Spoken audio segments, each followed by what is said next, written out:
Welcome to Pete and Hannah's Watchlist. I'm your host, Pete Mitchell. I'm here with my great co-host, Hannah. Hello, people. Hannah, we're here today for What's Next, the show where we help you figure out what to watch next. That's right. On today's show, we're going to review The Materialist and How to Train Your dragon. Your Dragon? How to Train Your Dragon. A Dragon? The Dragon? But before we begin, let us tell the viewers and the listeners what they should do. Pretty please leave a like and subscribe to our channel. Subscribe. Leave a comment down below your feedback on the show, your thoughts, questions, comments, queries, all that jazz in the comments below. Hit the notification button and you'll get great content like this one, including What's next? The show you're doing now. We're doing now. Yes. AFI Top 100. This week, The Grapes of Wrath. And we also have movie news. Last week, we did Movie Championship Belt Hollow. We brought that back. And new expanded format. We looked back at a year. 1974. Great times. Now, we also did a segment last week for greatest love triangles in movie history. I regret to inform the viewers and listeners that I stuffed up. Yeah, there's a number one we forgot Yeah, about. I missed a big one. And the big, huge one. Dirty Rotten Scandals. The greatest comedy love triangle of all time. It is by far one of the funniest love triangles you'll ever see. Oh, it is so good, isn't it? Honestly, you could it's one of those ones where you root for both because, Yeah. oh my god, all three of them together. It's one of those just great, yeah. Yeah, it's just brilliant. I just don't know how I missed it. Yeah, so that's terrible. That's on me. That is on me. Okay, Hen. You'll take that. Yeah. Sure. Sure. Okay. You can take it. Do you want to review some movies? Let's do some movies. Okay, let's get into today's show. And the first movie we're going to review today is Materialist. The elevator pitch. You are a matchmaker in New York City, and you meet this eligible rich bachelor. But as you do that, a man from your past comes back into your life, and you have to make a choice between love or money. Yeah. It's a mathematical equation. Yeah. Reasons to see this. This movie is directed by Celine Song. Now, Celine Song, director of a Past Lives. What a movie. Your favorite movies? One of my favorite movies. Championship held order for me. Yeah, incredible film actually. Like a great romance drama. Yep. Same as this movie. That Past Lives probably subverts the expectations of what most romantic movies tend to fall in line with, which, you know, always picking the thing. Yep. You know, that fresh love, but this movie definitely falls more into the more obvious route that most romantic movies fall into. And I think that's what's really great about this movie. I think a lot of people go in expecting something, she's going to subvert the genre. No, I think she wants to almost pay homage to it. You can feel it in this movie. I don't even think it's that. Oh. No. You feel like she's giving something new to the experience. I do. You know what? I love that. Because do. I think a lot, because we initially thought it was going to be like her, When Harry Met Sally, her version of like Sleep in Seattle, you know, like of all those, you know, great romances of the past. But she definitely plays with it. I think it is. I think it is her version, but she's setting into expectations almost. She's set it in today's times. And today's times, people's interactions. We make lists. Yeah. We want people to be a certain way, and they're not. 100%. We all have like, I wish he was 6'4". I wish he was, you know, brown hair. Well, because now we have our phones. We're such more a visual people. Especially like with apps like Tinder and all that. Like you have you can just swipe if you don't like someone's personalities or looks, you know, that they say.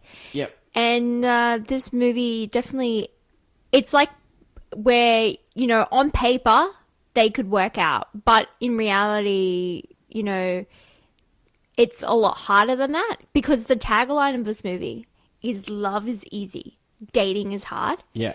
And that's really interesting when you watch this movie, because almost when you look at the actors in this movie, you have Dakota Johnson, who plays Lucy, who's a lot more of a not so much your conventional, like, usually like a Meg Ryan or a Kate Hudson. They're more like the quirky, lovable, blonde. She plays more of the almost numbers. Yeah, she plays like She's cold. She's cold. She's almost like you don't believe that she believes in love. She believes in the numbers. There's a scene in this movie where she breaks up with Chris Evans, who's played. Who's playing the character called John, who's a struggling actor. She breaks up with him because he's broke. I don't want to fight. I don't want to fight with someone. Yeah. I want to go. She believes in material things, so she wants to go out to nice restaurants. Okay, so reasons not to see this. This is dovetails perfectly, right? When you're talking about Dakota Johnson. Dakota Johnson is not your typical. Yeah, it is not your typical. She's not a favorite of people. People don't like her. A lot of people don't find her enjoyable. Like, again, she doesn't have... People want a Meg Ryan. Yeah. And I think that's wrong to want that because people aren't... we do have... Some people are like the Dakota Johnsons of the world. They broke them all when they made them. But, another thing is when it comes to this, right, is people want charming. That's not what she gives. And people want chemistry. But it's forgetting one thing. A lot of people are saying this is one of the reasons not to see this movie is that, and because they get it from the trailer, is that there's no chemistry between Dakota Johnson, who plays Lucy, and Pedro Pascal, who plays Harry. There's no chemistry between these two. There's not supposed to be. She doesn't love him. Yes. He doesn't love her. They're doing it as a financial I don't want to go too much. It's a corporation they're trying to form. I don't actually want to go into too much into spoiler territory because I think you should watch this movie and enjoy how it goes. And don't watch the trailer because this trailer... It's very... Like, I feel like a lot of... It subverts the trailer. I think it's very obvious when you watch the trailer just from, like, experience with rom-coms because... when you watch a love triangle movie and you watch a trailer, it is obvious who she will end up with at the end. Yeah, but this movie... this movie, everyone goes into thinking it's going to subvert it because it's called Materialists. And she's a very materialistic person. And all of us, a lot of people would want the fantasy of the perfect guy who's really rich, handsome, charming, and a good guy. Like, he's a good guy. Everyone suspects something. Yeah, because there's nothing wrong with him. Objectively speaking, when you look at him, there's nothing wrong with him. Yeah, there is. Okay, there isn't. No, there is. Right? And this is one of everyone's criticism of this movie is that he hasn't sorted himself out. He's 37. He lives with roommates. I'm talking about Pedro Pascal's character. I haven't even got to There is Chris something Evans. wrong with Pedro Pascal. Yeah, I know, but I'm saying... No, there is something wrong with Pedro The Pascal. whole idea is that Pedro Pascal's character is the unicorn. He's the perfect guy, right? He's not. But that's it, because the perfect guy is not the perfect relationship. And then when you have a guy that it's going to be tough, but there's love, is that worth fighting for? Like, a lot of people don't want to fight. Well, I don't think she settles... It's so hard. I don't think in this movie... I don't think she settles for love in this movie. I think she settles for herself because she can... With the character of Lucy, and I think a lot of people got this wrong, is that she actually... she can choose who she wants to be with. Like, she's a career-driven woman. She knows how to make a living for herself. She knows she likes the finer things, so she'll make it for herself. She chooses based on who she would be happy with, because the idea of this movie is like finding your grave buddy. You know, that nursing home pal, like that person you're going to be with. This movie is about companionship. And it has nothing to do with love. It's who you'd want to... They start this movie with... fight for. Two cave people falling in love. Yeah, a lot of people get confused by it. But that is just to show that...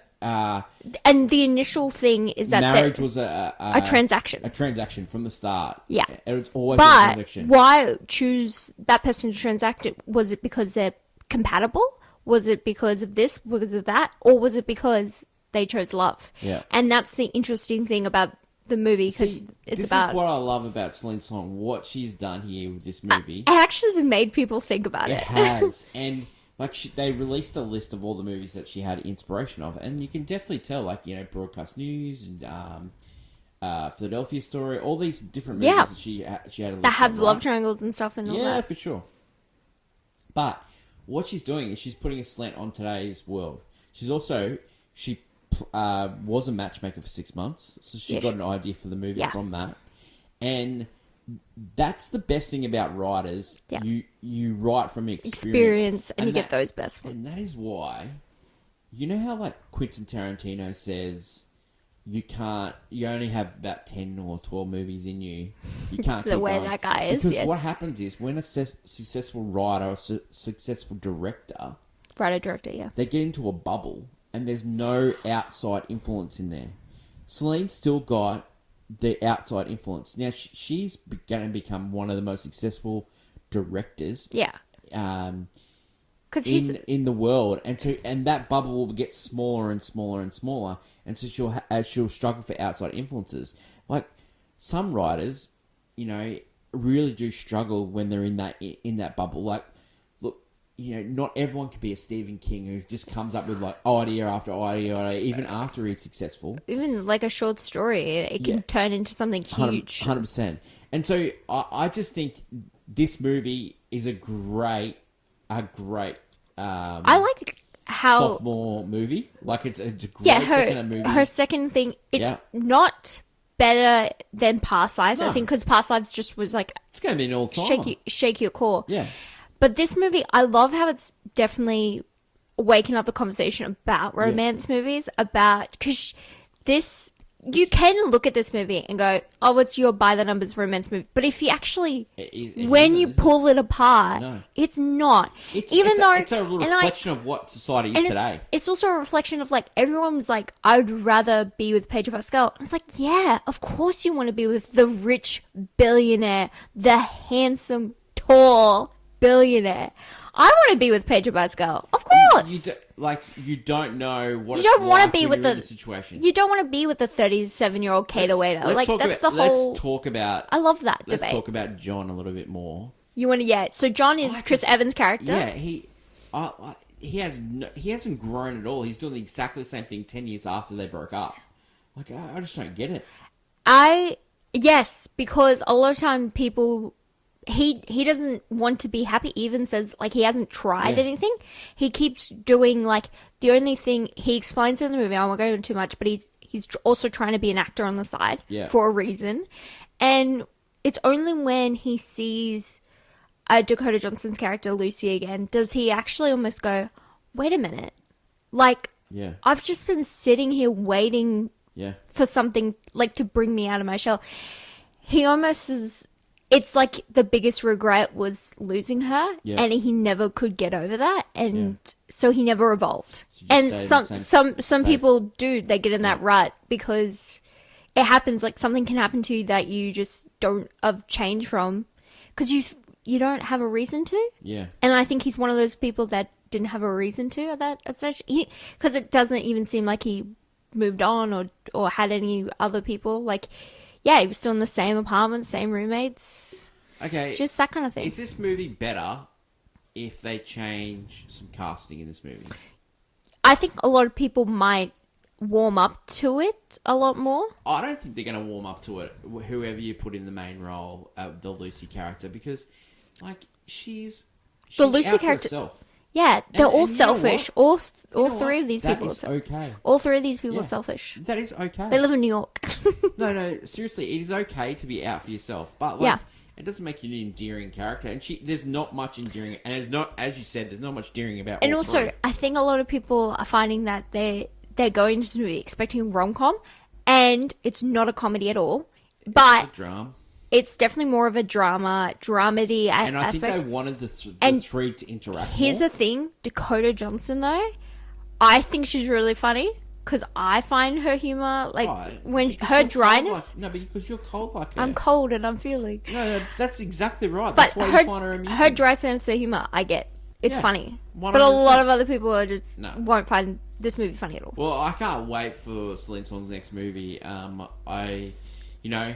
I think this movie got hurt by people's expectations that it was going to be a three-hander, where it's going to be rom-com, There's only one scene that actually interacts with three of them. I think a lot more people were expecting, I don't know why, but maybe a Bridget Jones kind of thing, where that aspect of Slapstick. Nope. This is this is a serious movie. It's a serious romance movie. Yeah, there's like that will make you almost rethink the matchmaking angle goes dark as well. Like it's yeah. It's very much an adult romantic drama that is definitely worth the watch. Yeah. Well, it's definitely worth a watch. I can't wait to what she does next, Celine Song. I think she's subverted this genre. I love the debate. I think this. I love this debate. Yeah. Rating. This is gonna be a tough one. This is tough. Like, easy enough. I could just be like, it's a golf clap, but it almost hits that status. So I want to hear it from you. Where you would put it? I think it's I played on my phone. You think it's an iPad on my phone? Yeah, for sure. I think it's a golf clap purely based on the fact that from, like, if you go romantic dramas... I would have given it a golf clap for sure. I just didn't like the ending. And the ending... You don't like the schmaltzy ending? Yeah, it's very schmaltzy. I get why she put the schmaltzy ending. Oh, I get why she did it too. Because... She probably got a note from, like... someone. Studios saying you're going to make... Give me my schmaltzy ending. She's got to get somebody in the end. I understand why she puts the schmaltzy ending because a lot of audiences do not like a cut ending. If you've ever seen... I've brought it up maybe before, the Pride and Prejudice 2005. Yep. The US version has a different ending, an extra scene with them being married, because I guess an audience wouldn't understand that after the father gives permission, that's how it's supposed to end. And like, people have been watching American movies for ages and ages, and they just want that one extra scene. But sometimes it's just left to imagination, that scene. And I just didn't like the ending, and that's why I would probably say it's more of a... I think it's... You know why I love giving it a golf clap, though? I've actually kind of loved the debate online people are having of this movie. Let's give it a golf clap. Yeah, because Great. I love it. I love how people are angry about it's almost like Inception levels of is it real or is it not? Like, people are debating this movie, and I want people to actually think about about it. It's definitely a golf clap. Yeah. Definitely a golf club. It's Celine Song. All right. Boo. Materialists is in cinemas all around the world. Go see it. Next movie we're going to talk about is the live adaptation remake. Yep. Is that right? Yeah. Sure. Yeah, it's a live action adaptation of remake of How to Train Your Dragon, which is a movie that has DreamWorks. A lot of What? It has 3 movies, TV show. Yeah. It's based off a book series, a children's book series. And yes. Directed by Dean DeBlois. You probably know that name because he was directed also the original. Directed the original. He also directed Lilo and Stitch. The original. The original. The elevator pitch. Mm-hmm. You are a bit of a stuff up. You're living in the village. The black sheep. And that is getting attacked by dragons. Yep. And you've got some weird contraptions, and you think you're going to solve the problem by capturing and Turns out you are that good, but you haven't got the guts to go through it, and then you become best friends with the dragon. He's and a you pet. Call that dragon Toothless. Yeah. Reasons to see. Cool. This is such a tough one because I can't say this is a bad movie. Well, speak for yourself. I don't think you like this film, but. For me, I just don't like these. I don't like live action adaptations because this is How just. How many have we seen this year? We've seen 3. This is the 3rd one. This is the 3rd one. Yeah, feels like a lot more. There's still. I think there's another one. Anyway, we have Moana coming out. I really so don't understand why. For me, okay. It is interesting bringing like the director came back to do this movie because he doesn't love the live action adaptations, but he wanted to recapture, I guess, the magic. Sure. And this movie is essentially a shot-for-shot remake of the original movie. Most of it's the exact same. There's only little details changed. It's really unnoticeable, really. And it is really lovingly... There's like... It is... Seeing Toothless in live action works. That's probably the thing that works the most about this movie. Exactly the same as you did. And that's the thing. He looks exactly like... That's so stupid. See, it is stupid, but then if you make him too realistic, does he become not cute? Because I think that's what it plays on. The whole idea of Toothless, why he was so beloved, is he's more adorable than the average dragon. Okay. And I think this film just, look, it's just a live action remake. There is nothing interesting about this film, and I think you just don't like this movie. I just don't like the type of movie it is. I don't think you like. I thought the black sheep. It gets misunderstood. You don't like the movie. Trope. I hate this trope. Yeah, but this was. I thought Jared Butler. Like, I love Jez. I love him. You don't like this movie. I just don't like him in this. I just don't like the character at all. Mason Thames plays You don't Hiccup, understand. who we saw in Black Phone. Nico Parker plays Astrid. Nico Parker was in the Bridget Jones last. Bridget Jones plays Nick Frost, who we saw from Shaun of the Dead and all those fames. He plays Gobber. Yeah, I just don't like I think you don't like the movie. I never was. Like, there's like, I can definitely say that this guy, Dean DeBlois, he does a great job. He hits the emotional notes perfectly. Yeah. Like, I did shed a tear in the movie, so if that's what his job was. But I just don't like this trope of a terrible father being not listening to your kid, and then coming into the end and going, this movie you was... were right. Like, I hate those types of but movies. this movie was years ago. This is the same movie. No, but this is not just this movie. They do this all the time in Hollywood with these fathers and, you know, like, it just, I just don't... I feel, Never-ending Story is this. With Sebastian. Yeah. Yeah, it's just, I just don't... I feel like you don't like the movie. No, I don't like the movie. No, I want you to know. I want everyone else out there that but this movie's not made for me. It's made for kids, so I understand that. But when I was a kid, I didn't like these movies either. Yeah, you don't like... Yeah, it's the same as you didn't like... One of the reasons why... E.T. doesn't work because you don't like the there's a daddy issue drama as well. A mum neglecting issue. I just don't like those type of movies. Yeah. And then finally they get to see the kids at the end, you know. Another one is Honey, I Shrunk the Kids. You know, like... or Honey, I Love the Kid. You're not wrong. Like, you're not wrong. That's why I don't like the start of Hook. I only like Hook when it gets to the Peter Pan. Well, yeah, when he... Because when he's Peter Pan. Yeah, when he's Peter Banning at the start, he's such a... Yeah, he's a jerk. Bum. He's a jerk. Like, I just hate that trope, you know? Like... Bad parents. Yeah, I just hate it. I really do. When the kids are pretty good. Yeah. Yeah, okay.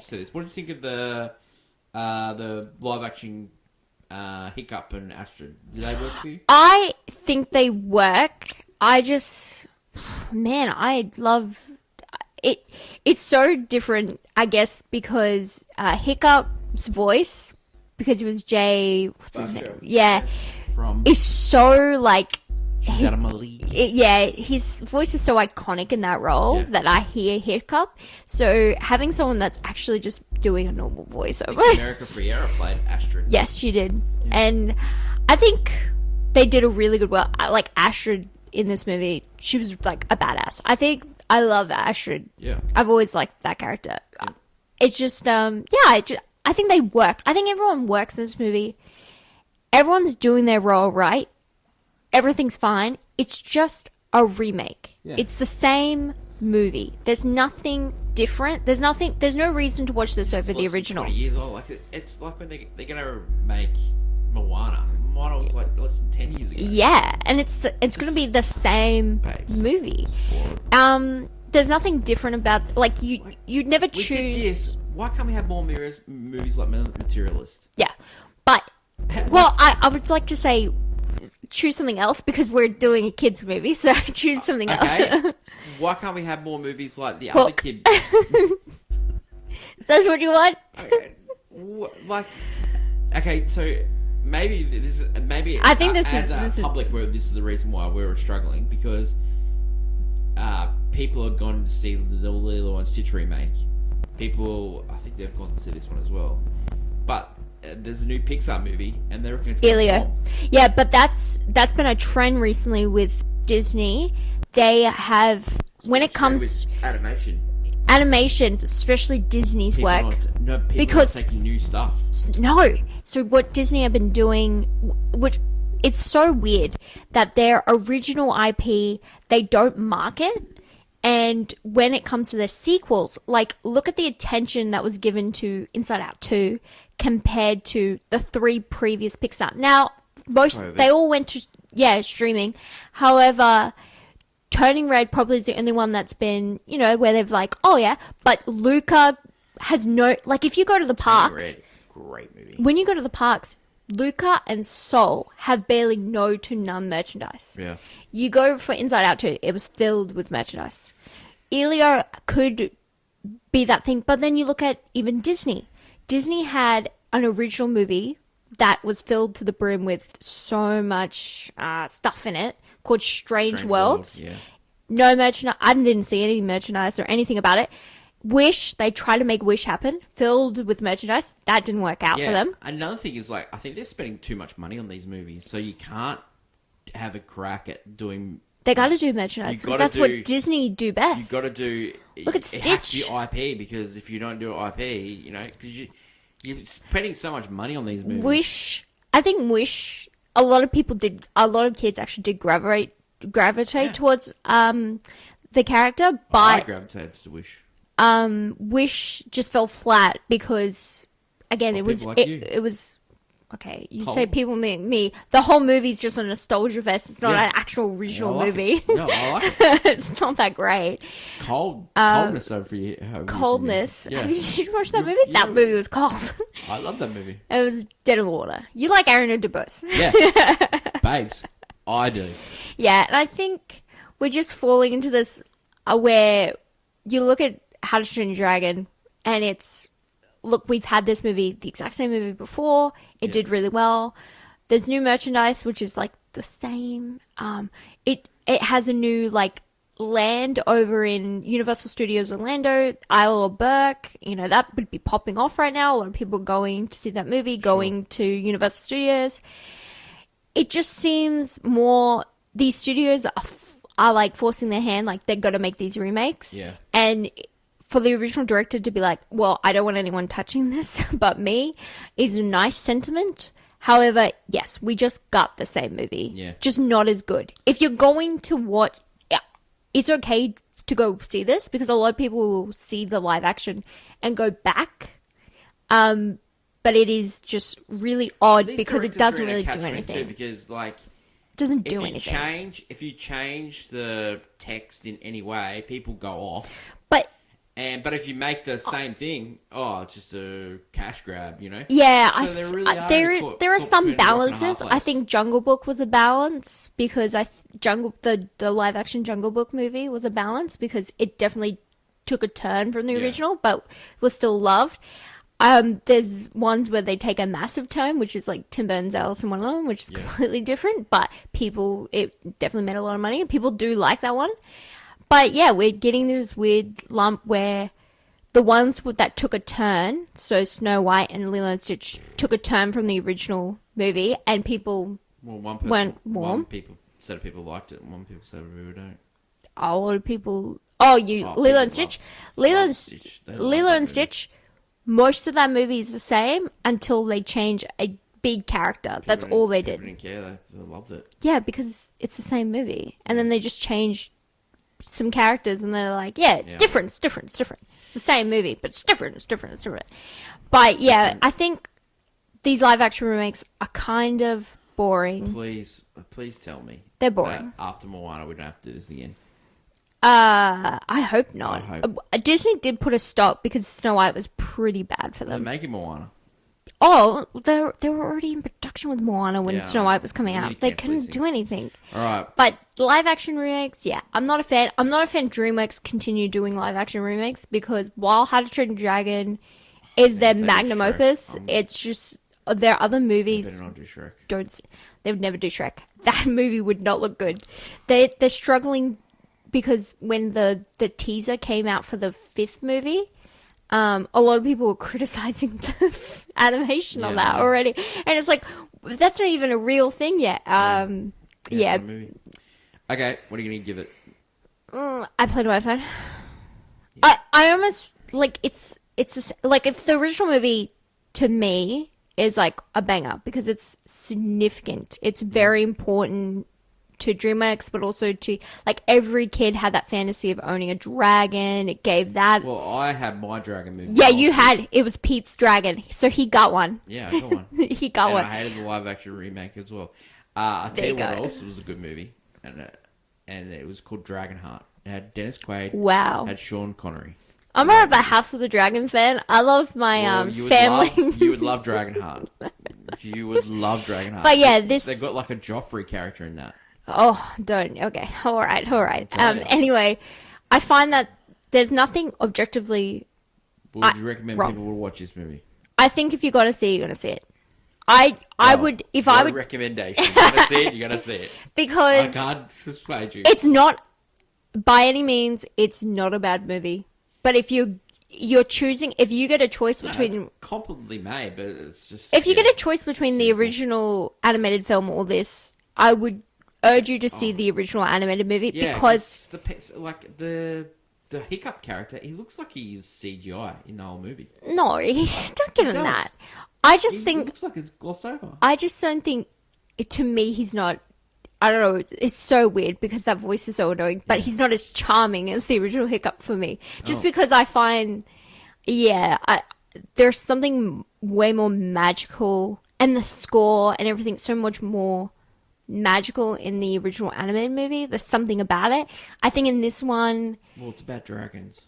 Yeah, I think in this movie... I love that there's so much heart put into this. I just feel like it does, at the end of the day, feel like a cash grab, and that's what it is. Well, there you go. How to Train Your Dragon is in cinemas everywhere now. If you're going to see it, you're going to see it. Great recommendation. That's all I played on my phone. That is it for today's show. Materialists and How I Train Your Dragon. Two movies that completely different. Oh, 100%. Which one are you going to take your kids to go see? People will probably watch our review today and go, "Oh God, I can't believe you let Materialists." Well, we did. So actually, I'll debate us. I want people to. There should be a debate on this movie. Yeah, 100%. And not everything has to be sugary sweet rom-com. That's why I didn't like the ending. It was too sugary sweet. But I love Pedro Pascal. I'd like to say he was great, was he not? Well, I'll tell you what. He was great, was he not? It was great to see him not lose his head in this movie. That is it for today's show. I'll catch you tomorrow for AFI Top 100 for Grapes of Wrath. Looking forward to that one. Depression. The Great. That is my lovely co-host, Hannah. Long live cinema. Until we meet again, it's bye for now. Bye.